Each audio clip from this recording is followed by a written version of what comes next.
Why is this series so good? I'm so glad it's back for its second season, and now I'm very excited to get into the review. So let's jump into that right now.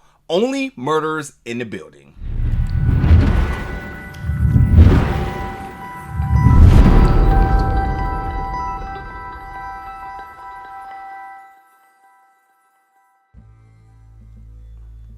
What's up, folks, and welcome back to the channel today for another review. And today we're going to be reviewing season 2 of Only Murders in the Building, returning to HULU June 28th.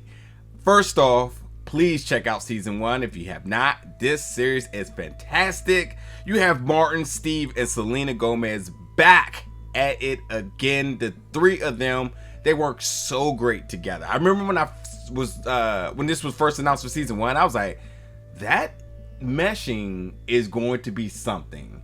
And I was like, wow, this is special. And then I was like, wow, this is amazing. And like, I loved season 1 so much, and even how it left off, I would have just been totally okay if we never got a season 2.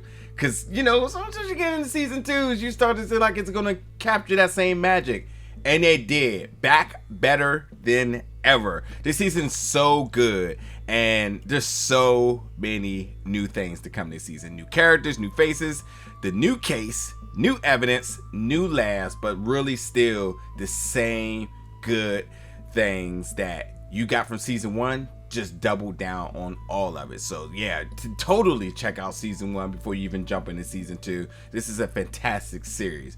In this season, as we saw as season 1 concluded, well, it looks like that bunny was murdered, and Mabel is sort of the prime suspect, which puts the three of them, Mabel, Charles, and Oliver, now not only accused, but they're also implicated on the homicide. So, you know, they have that. Then you have everybody around thinking they committed the murder. And then there's a lot of other new things developing. You have a rival podcast.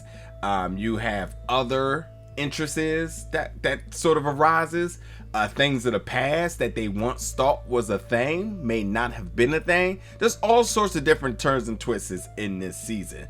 But it's so good. And I think the really magical thing about coming back for season 2 is because how this is all framed around a true crime podcast.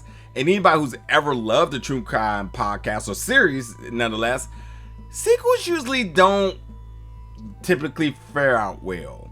So when you have a show that kind of fits the same mold, you're kind of like, don't know if I need it, but I'll see what happens with it. And this was good, you know. It worked out really well, because even now, with everything that happened in season 1, season 2 just becomes even more intriguing, because one, they wasn't even sure if they wanted to do a season 2 with the podcast, because they're kind of toting a thin line here. Like, they can actually get themselves into more trouble.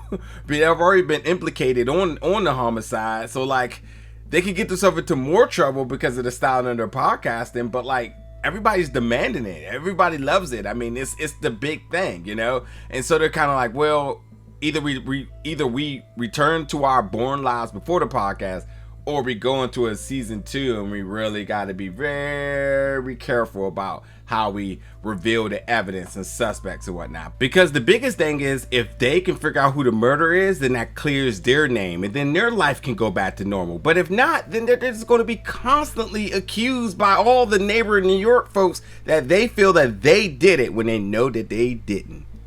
Or did they? But yeah, you know, now that Bunny's been killed, you know, everything around is just, and the best part about it, as a viewer, you constantly want to, you constantly are suspicious about everybody around. I mean, first you're looking outwards, because you're like, clearly it wasn't Oliver, Charles, and Mabel. But even at points you start to wonder, like, maybe, especially Mabel's story arc in this season is super interesting. And I would even say Charles is as well too. But like, and Oliver has some really crazy developments, shall I add. But like, yeah, with all of that, like, you know, you just constantly are engaging with the show, because you're constantly trying to solve the murder that happened, you know. And they do it in such a very comedic way that you still respect the murder mystery element of it, but you understand that you're still watching a comedy series. So like I really love like how our stars of the show really commands the attention that they deserve in every scene that they're in, but they also allow the viewers to also want to dedicate time and attention to some of these other characters who have smaller roles. Like Amy Schumer's in this, who Amy Schumer is Amy Schumer. She's not playing the character, she's playing basically herself.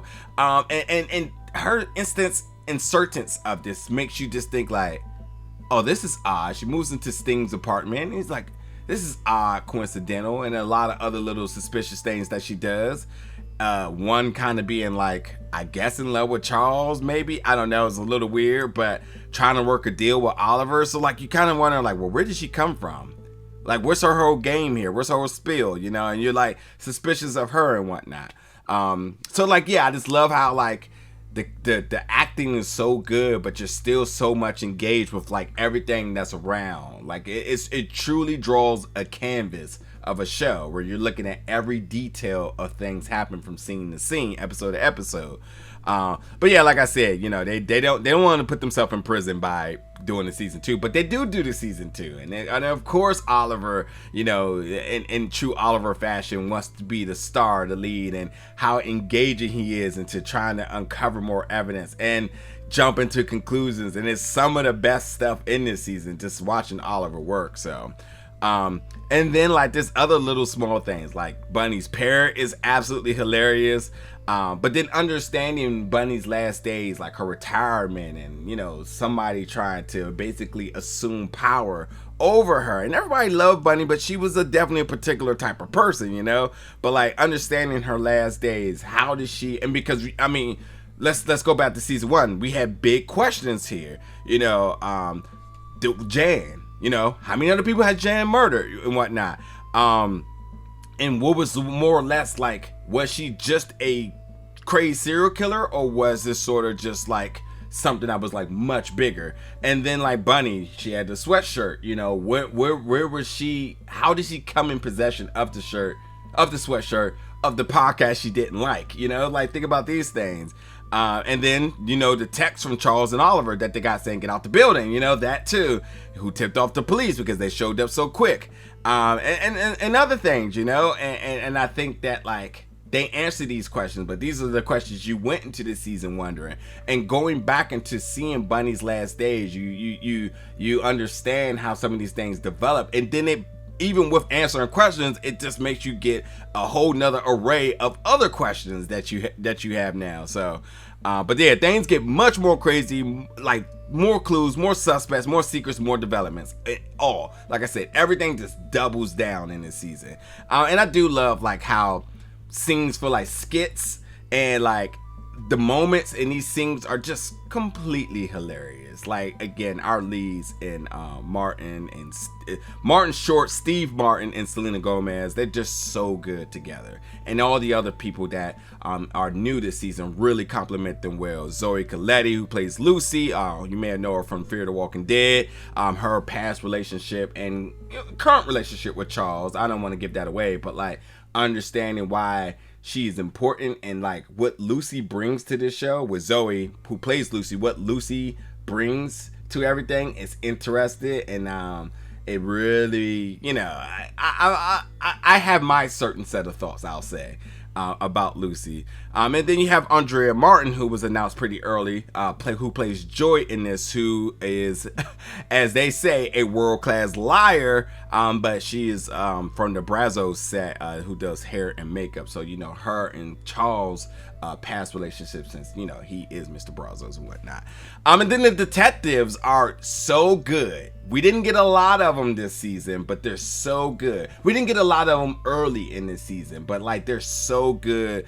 Detective Jurgensen and Williams, like they're just, something about their banter that's just so good. And just, you have to see how they play out. It's going to kind of be mind-blowing about like how, you know, and with them being suspicious of the trio, this other new podcast that's there and whatnot, like seeing how they kind of navigate through things is going to be something very interesting.